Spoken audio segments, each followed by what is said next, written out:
Welcome to Business Prowess with Raphael and Juanita.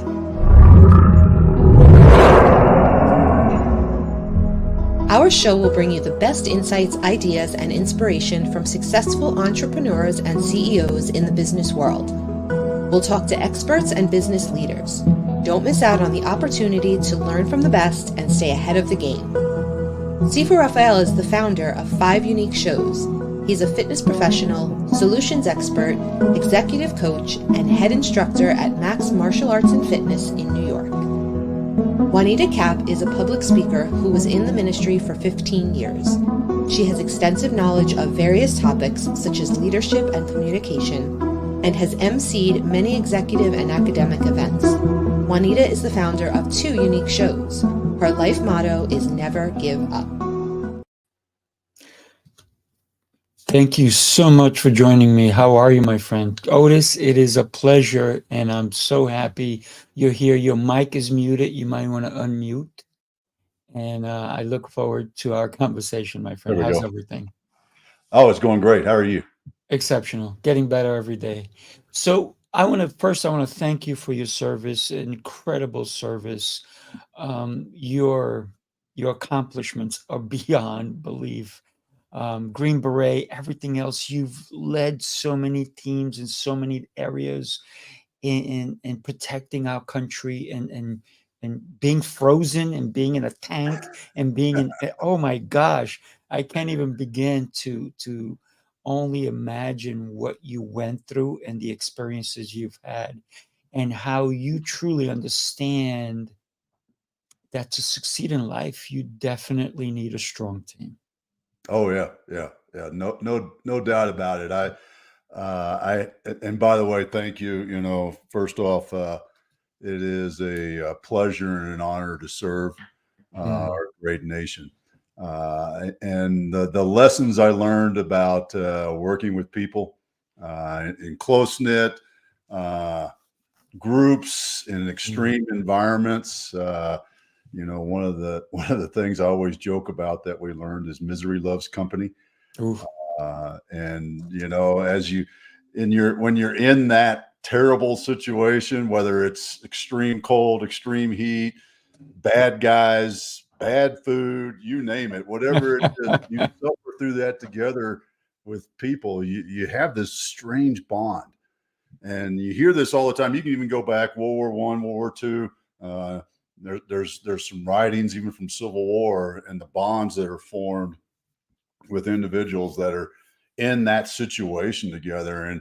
And it doesn't always have to be somebody shooting at you. And that truly was a huge lesson for me in life and why teams are important.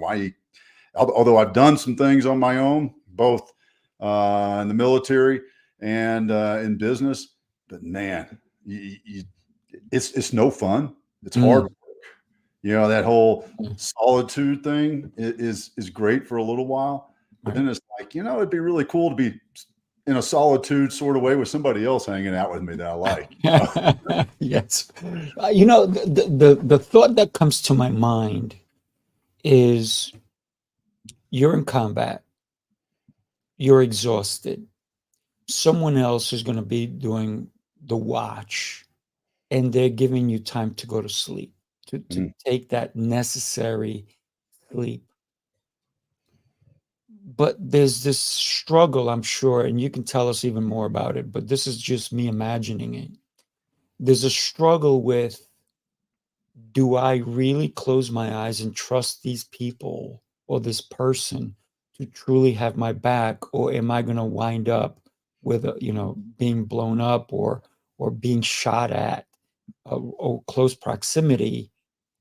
The trust actually has to settle in, doesn't it, in order for you to truly get that needed rest you need? Oh yeah, it does. And that's an interesting factor. That trust it has to be. I mean, it truly is. Trust that person with your life, right? I mean, there is no other higher level of trust than that. Trust that person with your life.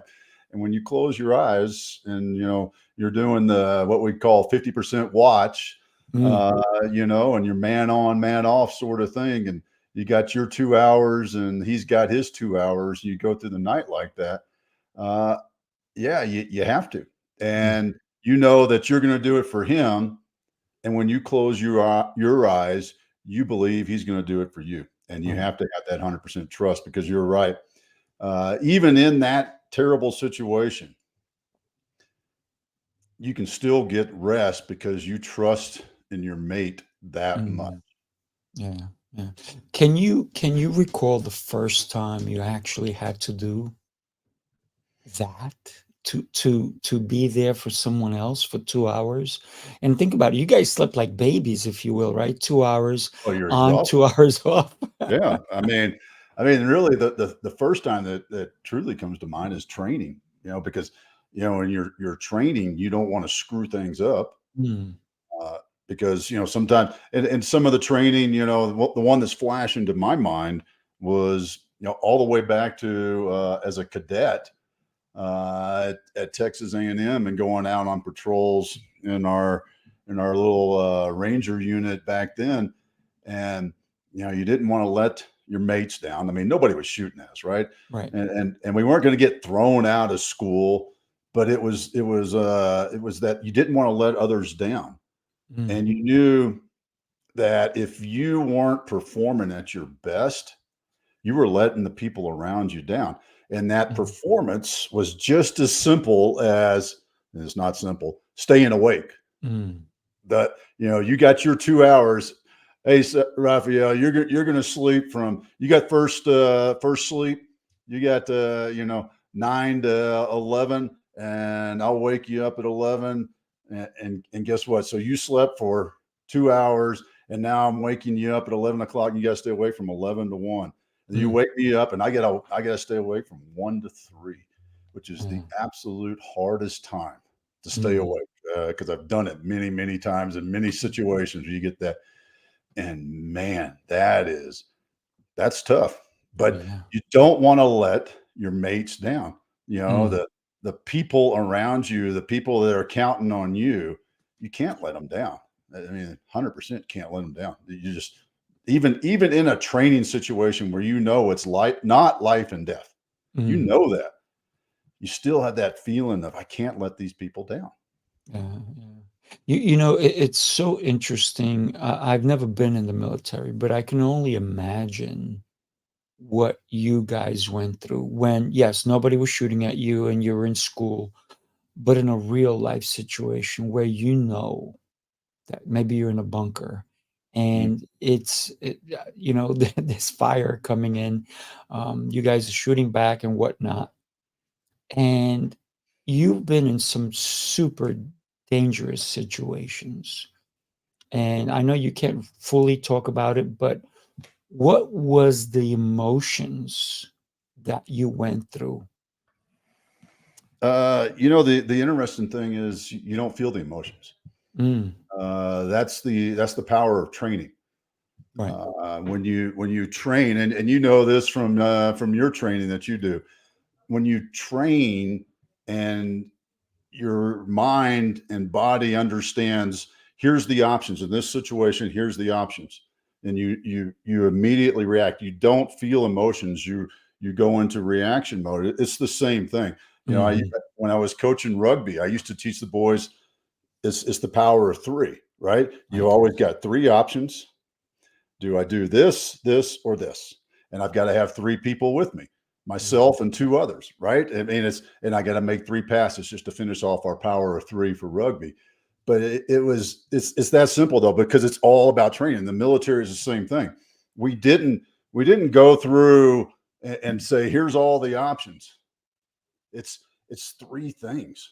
mm, And in the more crisis situation our mind is in, the less options we can consider. And the better trained we are, and the more ingrained those three options are in our mind, then we can make that rapid decision in that crisis moment. When we get into that fight or flight mode, mhm, we don't have just fight or flight because we've trained. We know fight, flight, or something else. And then right. that something else is when it becomes very, very powerful. And that's where the training comes in. Mm. I never felt emotion, because emotion is what slows you down. Emotion gets you thinking. And when emotion comes in, fear comes in. And when fear comes in, other thoughts come in, and Mhm. that all slows you down. And you Right. cannot slow down. You have to take action. You have to move forward or do something. Not always physically move forward, but you got to do something. Yeah, yeah. It's almost not, I don't want to say mechanical, but it's almost instinctive, right? Because of the training. And you're right, 1,000%, where you can't have the emotions because they, like you said, they will slow you down. You can't fear, my God, that freezes people, Yeah. right? That Oh yeah. totally freezes. You have no time to act when you're in fear, because guess what? You freeze. Yeah. And you can't freeze in a situation where your life is definitely in front of you, if you will, right? Because if you freeze, then that's it. That's it. You may be done, right? So, how is it that obviously in the movies everything's depicted a little bit differently, right? They Mm. show a hothead and somebody who's like hot, and everybody, and because of his actions, there's some complications, and some people may get hurt because of a hothead. I am sure in your unit there was no hotheads, right? Or were No, there? not really. I mean, I No, had to okay. think, I mean, because they're still humans. Of course. And the hotheads that are portrayed in the movie is, yeah, that's unrealistic. Does somebody screw up and become a hothead, lose their cool in a moment? Yes. Mm, mm, It's, I mean, truthfully, it's no different than you out on the highway, and somebody cuts you off on the highway and you go, "Ugh," but last time somebody cut you off, it didn't bother you, sort of thing, mm, right? In that sort of sense, you there's different things, and that may have just been that one straw that broke the camel's back. right. But that's where the team element comes in, because it's like, hey, Joe, boom, let me grab Pull you you by the back in, collar right? and say, hey, dude, we gotta chill out. We ain't doing that. That ain't the Mm, right thing. mm. Oh, I mean, it's the literal, the other movie thing, right? What's the other movie thing? They slap the person, right? Right. Well, you know what? If that's what it takes to bring Mm, them back, to snap them out of that, I mean, I even talk about that with my clients when you're in that state of, it's all falling apart, I suck. Well, snap out of it, break mm, it, do something that snaps you out of it. I'm a huge fan of doing the physical, right? In that mhm. sense, go outside, go for a walk, do some Right. push-ups, jumping jacks, anything. But I mean, it's all the same principle of, you got to do something that breaks that Mm, irrational thought. yeah, And that's going back to the power of the team. That's the power of the team and the importance of the team. It yeah, doesn't, I mean, you never know what's going to happen to you. yeah, absolutely. You know, when I'm training people and I see somebody who's falling out of line, I make them all Mhm. change gears, not just that one person. Because then what happens, everybody looks at that one person and it's almost like a blame. It's like, oh, we're doing this. I said, no, everybody drop, give me 20, or give me 20 jumping jacks, or let's go for a run. So we all engage in a different mind state, if you will. Because you're right, it's about changing gears. And sometimes if we change gears, but we pinpoint the person, there comes that blaming thing, right? So even for a team, and it doesn't have to be in the military, it could be in a business setting where we're all thinking, or one person is acting this way, and we all say, well, we're going to go do something differently right now. And I think that speaks volumes, because it pulls everybody together, doesn't it? Mhm. It does. It does. And there's, you gotta, as the leader, you've got to measure that and what's going to work in the right moment.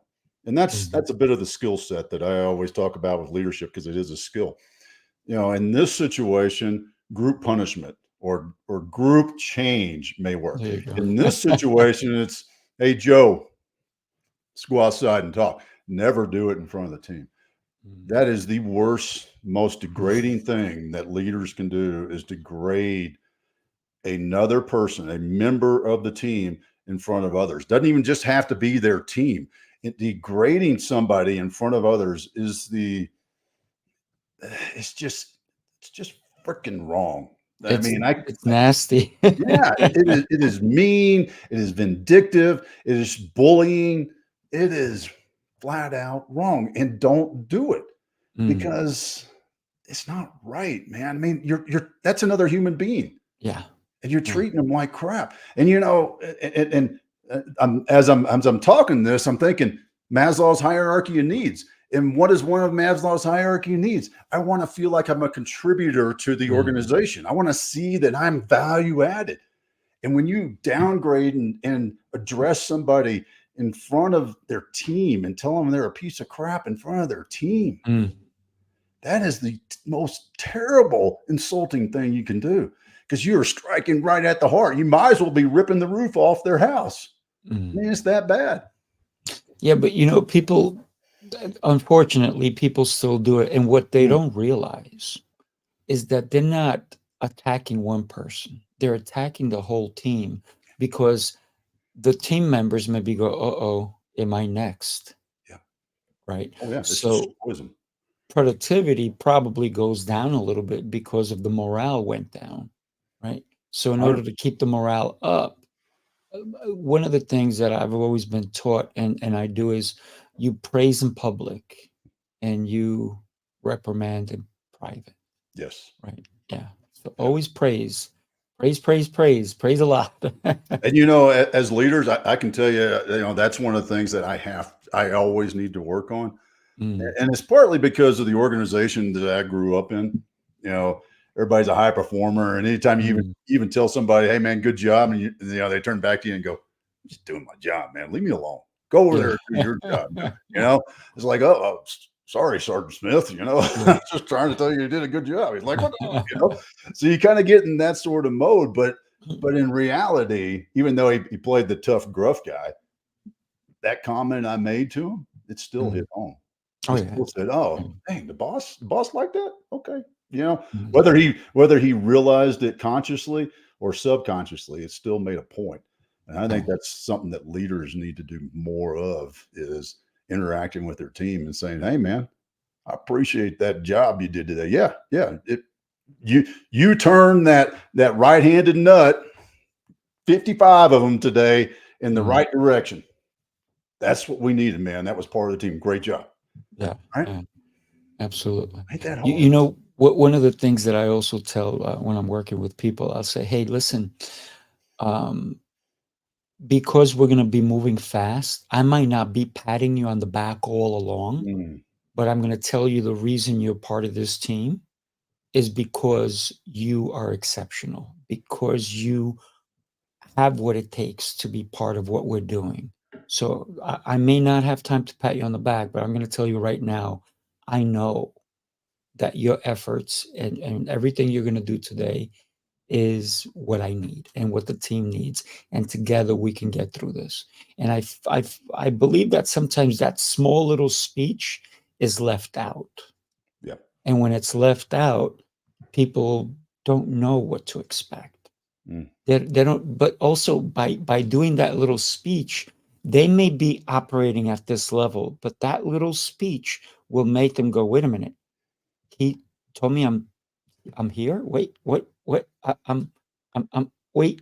Okay, I'm going to be operating at this level because that's what is expected not only of me but the whole team. So it kind of pulls everybody together and makes them even that much of a higher performance. What do you think? Oh, I agree 100%. I mean, it's that little boost. I go back to that Maslow's hierarchy of needs, man. It fills us up. Yeah. And when you know that what the effort that you're doing, even though you think, well, I'm just digging a hole, no, what you're doing, the effort that you're putting in, mopping the floor, digging the hole, whatever it is making a difference for our entire organization. I heard this story a while back, and I always love this story about the janitor in the hospital Mm, and how the janitor knew that his role was critical to the success of the hospital. And the success of the hospital was helping patients heal so they could go home and be with their families. And he knew that by keeping the rooms clean, disinfecting and cleaning up the rooms, he was providing a better environment for the patients to heal faster so they could go home. Right. That's powerful. Think about that in a hospital situation. You got the Yeah. dude with the bucket and the mop who knows his purpose in the organization and believes that he is contributing to the success of the organization by keeping that room clean. That's powerful. That is powerful. And that's somebody who understands and appreciates their role, right? And no matter what the role is. But then you have somebody in the same situation who goes, oh, I got to mop, I got to clean this room, blah, blah, blah, blah. And the negativity in their mind, they may not even do such a good job. They may leave certain parts dirty. They may not wipe certain surfaces down that are super needed. And then therefore it just goes down the line where it winds up hurting people, while the guy who has integrity and has a good feeling and understands that every role and every position is super important, that speaks volumes. But it's understanding our roles, right? No matter what part of the team we're on, right? Because a lot of, and here's the problem that I think we face also: a lot of hierarchy, if you will. They don't look at the whole team.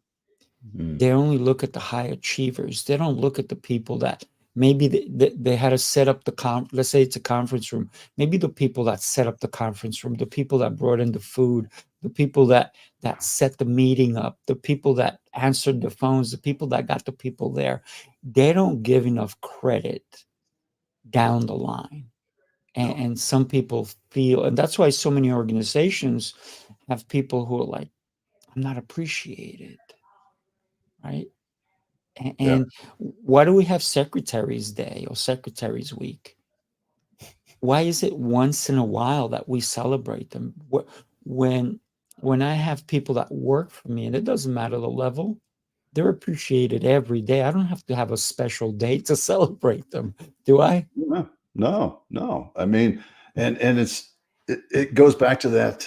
And I was writing something about this yesterday. I was thinking about this as I was writing my newsletter for next week. And it's, if you don't plan to follow up and engage with your team as a leader, you will not follow up and engage with your team as a leader. If you don't put it on your calendar, if it's not part of the plan for success, it won't happen, because you'll get busy and you'll go, oh, I should go out and see Joe or Fred. And you'll look up and you say, dang, it's 6 o'clock. Oh crap, they left an hour ago. Well, I'll get it tomorrow. Right. I'll be sure to do that. That never happens. And it becomes that afterthought. And until you put it on your schedule, you make sure that you go and see those people or communicate with those people. If you can't physically do, I love management by walking around. That's my favorite technique, but you can't do that. You can't do that everywhere. Right. So how do I engage? How do you engage? You gotta call them. You got to send them a note. You got to leave them a message. Heck, you got to send them a brownie. Tell them, hey, yes. Good treat here and there. Oh yeah. I mean, you've gotten those things in the mail, right? It's like, oh, cool. Look what Raphael sent me. That's awesome. Absolutely. I mean, it doesn't take much. No, not at all. And that's what's amazing about it, is we get so busy in what we think we have to do and what we think we have to get done. And for no better way of putting it, we put our team, we take them for granted. And we just assume they're going to be there, just assume they're going to do their job, and they will until they don't. And you will never know when they won't, and they will never be a high performer either, by the way. They will get their job done and nothing more. And then one day they just won't be there. And when that happens, you'll be like, what? I thought everything was great. What happened with Joe? Sorry, Joe. I keep picking on Joe today. What happened with Joe? He's gone, man. He's been here for 5 years. I thought everything was great, and he just left. He quit. I don't understand. Man, well, you to talked to Joe a little bit and seen what was going on in his life, right? Or maybe somebody spoke to Joe in public Yeah. and reprimanded him, right? Oh yeah. Well, who Yeah. who wants to stick around for that anyway? If Uh, I'm Joe, I'm out. I'm out too. oh yeah. 100%. 100%.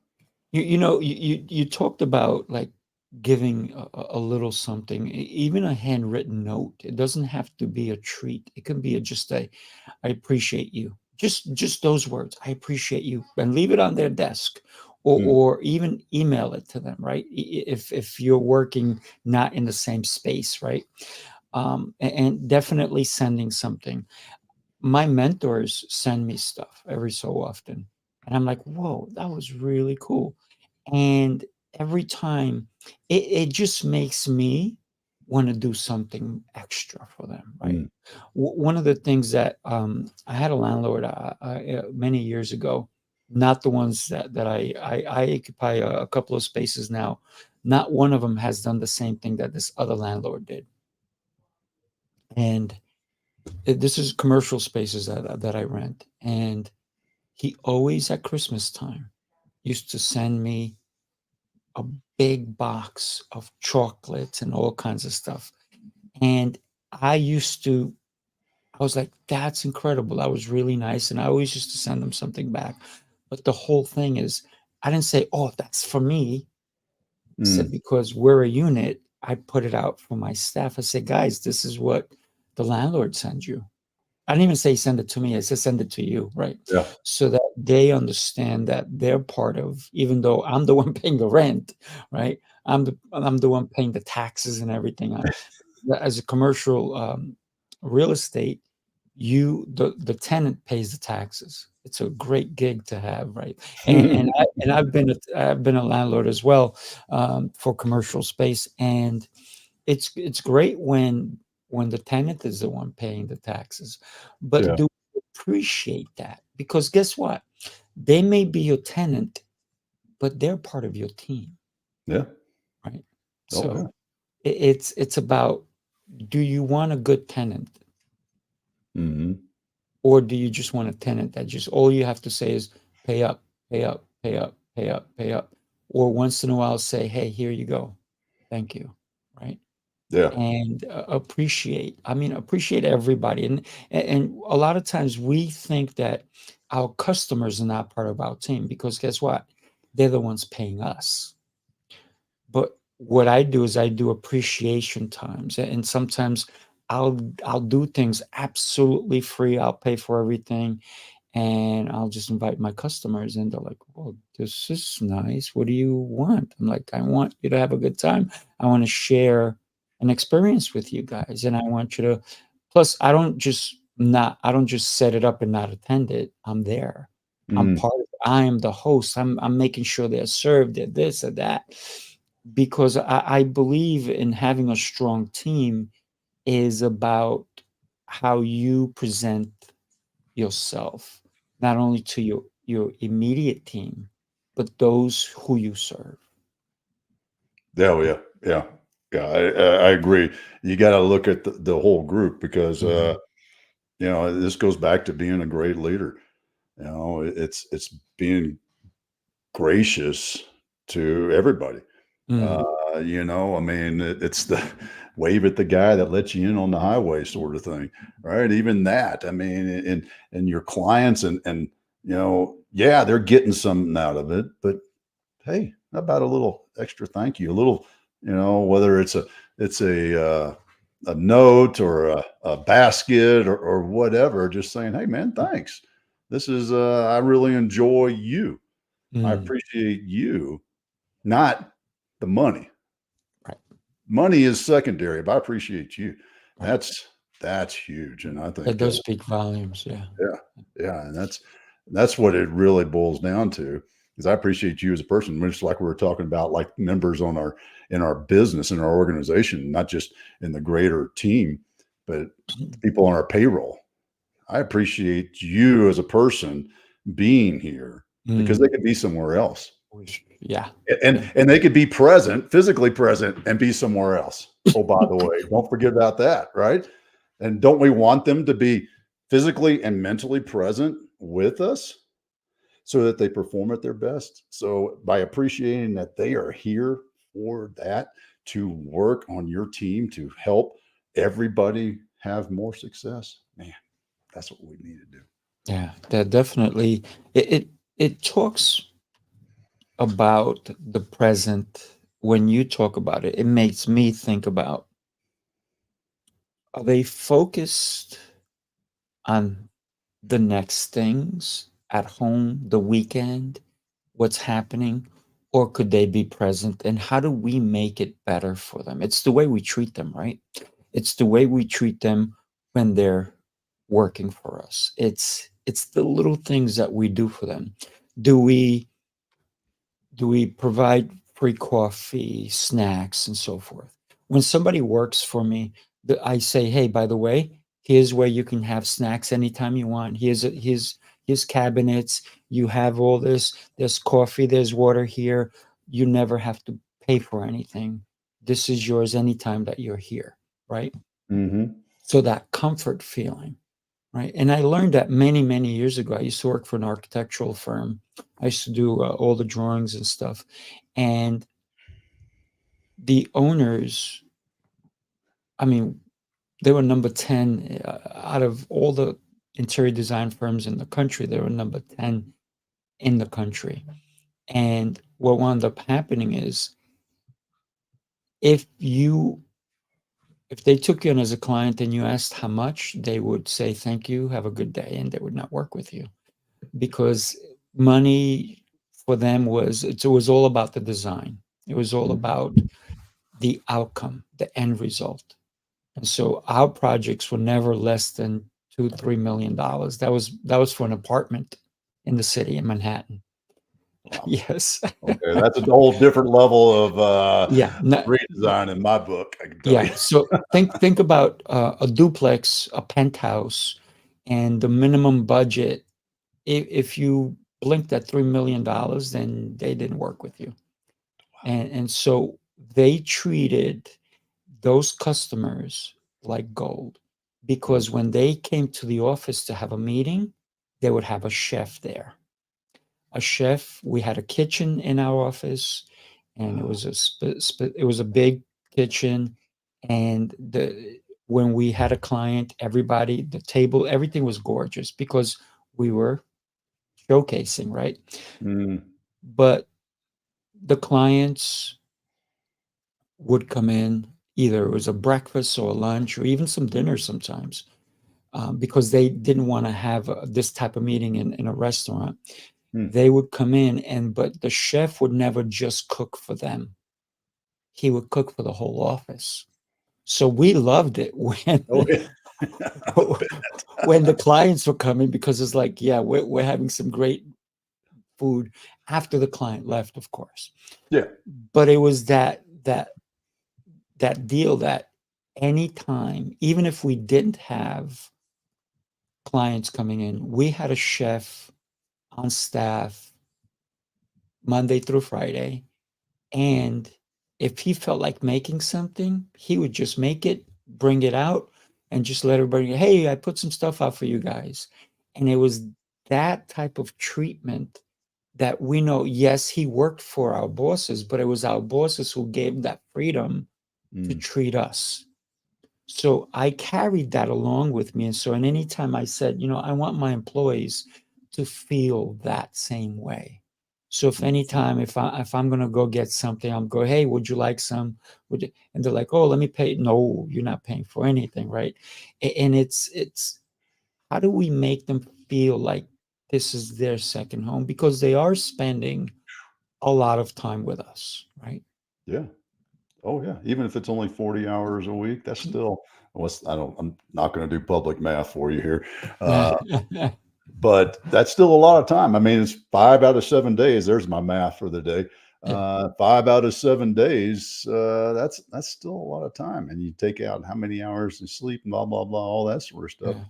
They are there a lot. You want them to feel comfortable. And I'm hooked on Maslow today. I don't know what you've triggered Yeah, today, but I'm there you hooked on Maslow because, part of Maslow is we got to feel safe and secure, right? That's Mhm. another human need, is to feel safe and secure. Yeah, And absolutely. when you provide that environment, and you got, oh, hey, and not only do I feel safe and secure, what's that other one? Food and shelter. Yeah, Oh, wait, so I'm safe and secure. I've got food and shelter here. I don't have to worry about those things. That's awesome. yeah. How cool is that? And oh, honey, we don't have to have that. We don't have to buy lunch, our lunch meat, and have that ham and cheese sandwich like I do all the time. And you know what? We could save a few dollars on our grocery bill, because when I'm at the office, Mhm.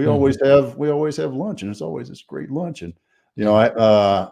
my mother-in-law used to, not my mother-in-law, my son's mother-in-law, son's mother-in-law, there we go, used to Yeah. work for a company where she did some cooking for him, kind of a similar setup. And at the end of the day, if there was leftovers, which there always was, they would let her take them home. Single woman, she'd take them home, and she'd take a little bit for herself, and then she'd go to a homeless shelter and give the rest away. Wow. How cool is that? Yeah, that is really cool. That's I really mean, incredible.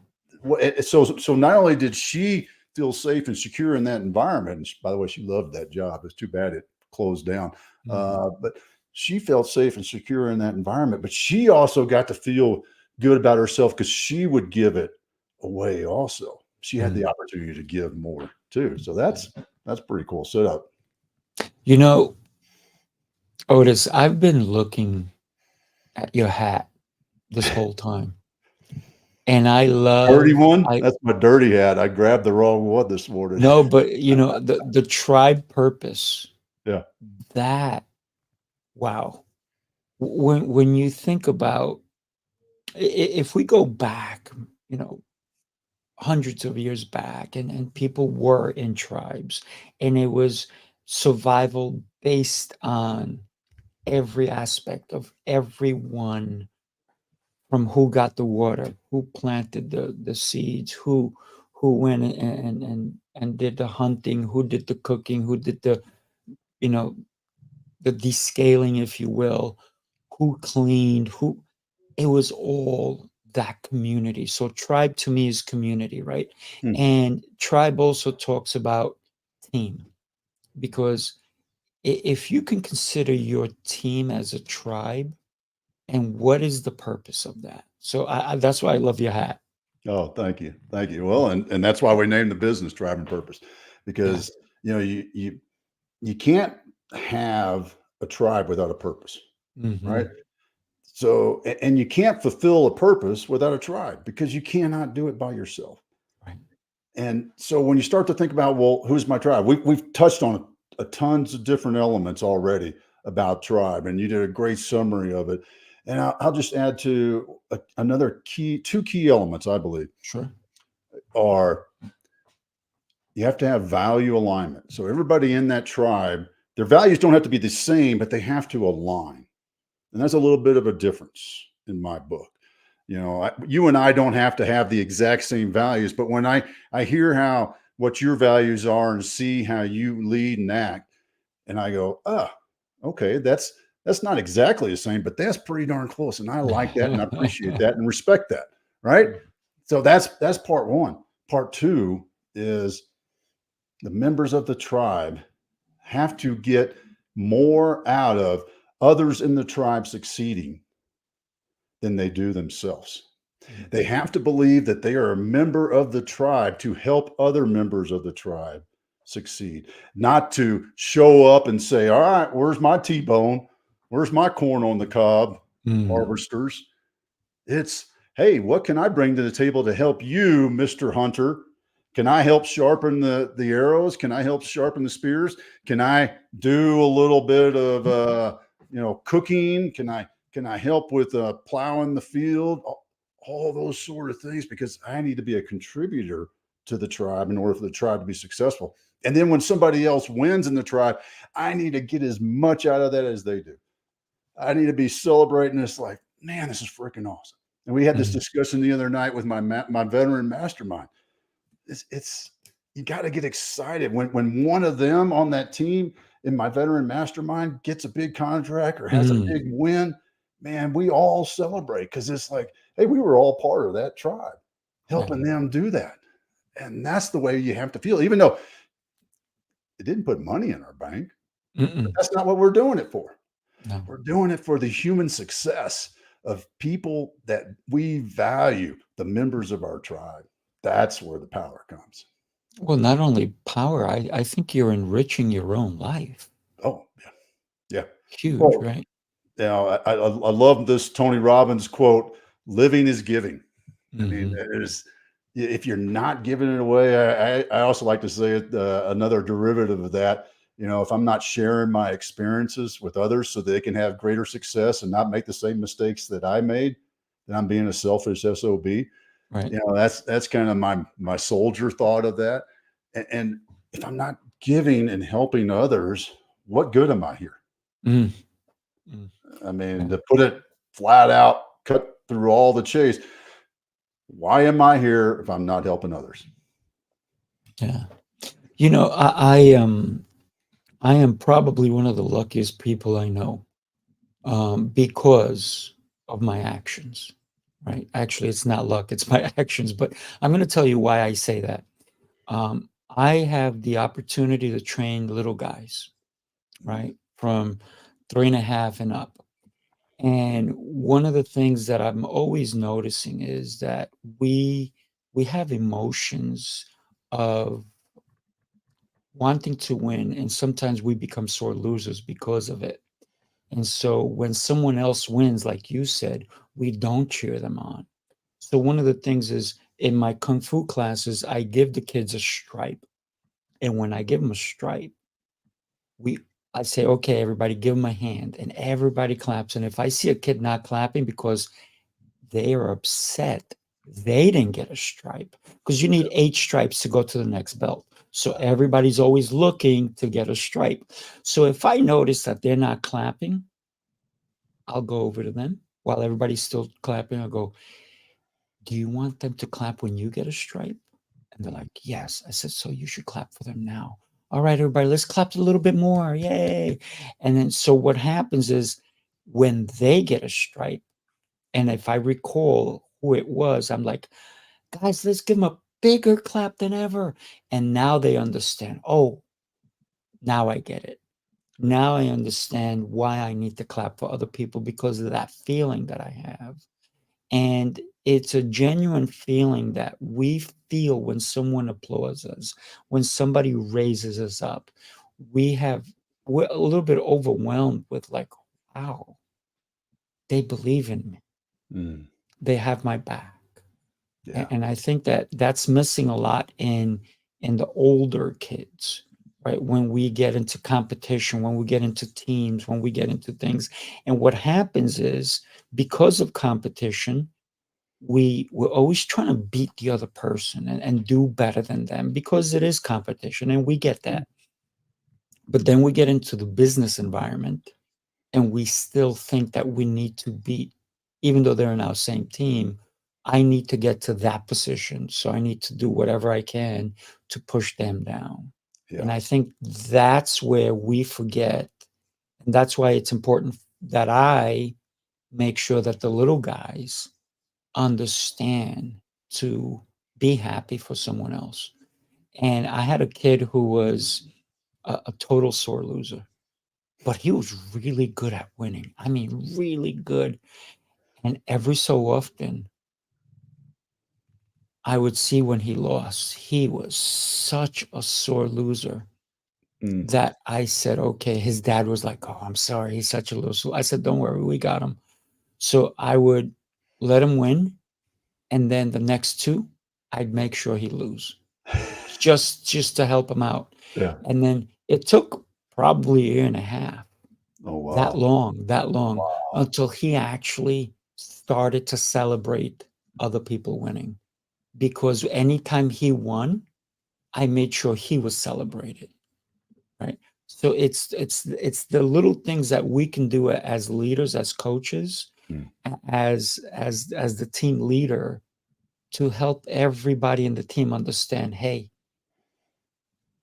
it's all of us Yeah. that make it so that you can succeed, right? It's a team effort. Right? Oh yeah, yeah. You know, you remind me of with that story of the kids, what we used to call the Spotlight Ranger. Mm, So Ranger School, it's a long 7, 9 week, something like that, 9 weeks, I think, 9 week training where you get very little sleep and eat very little food. Uh, you know, supposedly 4 hours of sleep a night, but that's like on average throughout the whole thing, mm, to include getting on a plane and going someplace. But anyway, uh, and roughly one meal a day, mm. and it's all about combat training and stress. Wait a And minute. Am I in that school right now? yeah, Because that's how I train. one meal a day. That's it, man. That's it. Well, you know, it's Put a the important. rucksack on and go out in the swamp too. Oh, well, that's what I'm missing. I'm missing the swamp. I got to get to the swamp, but I basically sleep anywhere from 3.5 to 4.5 hours. Oh man, man. It's just I thought I life is was so bad at beautiful. 6, but okay, I got now I'm not I know I'm not as bad off. Good. Life is so beautiful. I just want to live every moment, you know? Oh, yeah, yeah. Yeah. So, just real quick, the Spotlight Ranger, the reason we called it that was, think about the stage Mm, and the performers on the stage when the spotlight's on soloist, right? mm, We called them the Spotlight Ranger because the only time they put in the effort was when they were the ones in charge.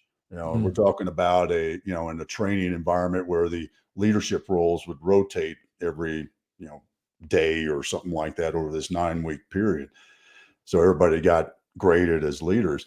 And the only time they put in the effort and said, "Hey, you got to do this, you got to follow the standards, you got to da da da da, we got to do this right, man," and all that stuff was when they were the ones in charge. We called those Spotlight Rangers, and they didn't make it because no? sniff them out. It's obvious. I mean, it's like as soon as that happens, everybody's like, "Now, dude, do you remember when I was in charge?" And I said, "Hey, we need to dig this foxhole. You need to clean your weapon. Got to sit up and do, back to the pulling security. You need to be on security, and you slept, or Remember that? you were supposed to do 2 hours, and you only did an hour because you woke your buddy up early. All those sort of things. Yeah, we saw that. Guess Mm, what? This is the other great thing about a tribe. Kick them yeah, out. yeah, Boom. You're a no go, to use a yeah, military term. yeah. You got demoted. Yep. But Yeah. you know, the good thing about that is that it gives them a chance to recognize, right? Mhm. To recognize it and climb back up if they Oh, yeah. want to, Yeah. right? This was training, not Mm. life or death situation, although sometimes it felt like it because it really sucked. Oh, yes. Uh, Yeah. but it was truly not, people weren't shooting at us. Let's put it that way. There Mm, were no bullets or rockets or anything coming in at us. So it wasn't that bad. It can always be worse, believe me. I yeah, learned that a yeah, long time ago, too. yeah, yeah. And I'm sure the meals were not like as fancy as the ones I have. So I'm sure there was you had to eat fast and so forth.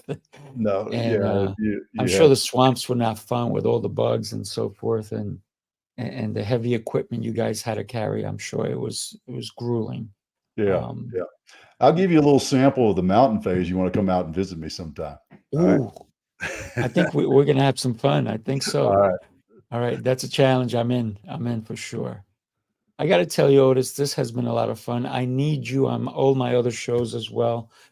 You're a great guest, and you got some very very interesting not only stories but concepts and ideas that you took from them, and I believe that's why your tribe purpose and your purpose in life is to help others, and I appreciate that in you, my friend.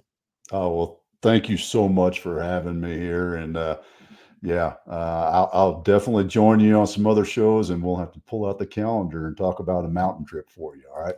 I'm excited. Thank you, my friend. I think you know what? I'm going to be really quick. I have a thing called mosaic experiences, and where I take people on different experiences. Mm-hmm. So it might not just be me that's coming. Bring him, What? bring him, man. I put the USA rugby team through a 3 day team building event about 4 years ago for the World Cup. So we're going to have to talk. We're going to have to Sure. talk. All right, my friend. Thank you. Have an exceptional day. You Thank stay you. on for a minute. Everybody else, have fun, and we will see you soon. Bye-bye.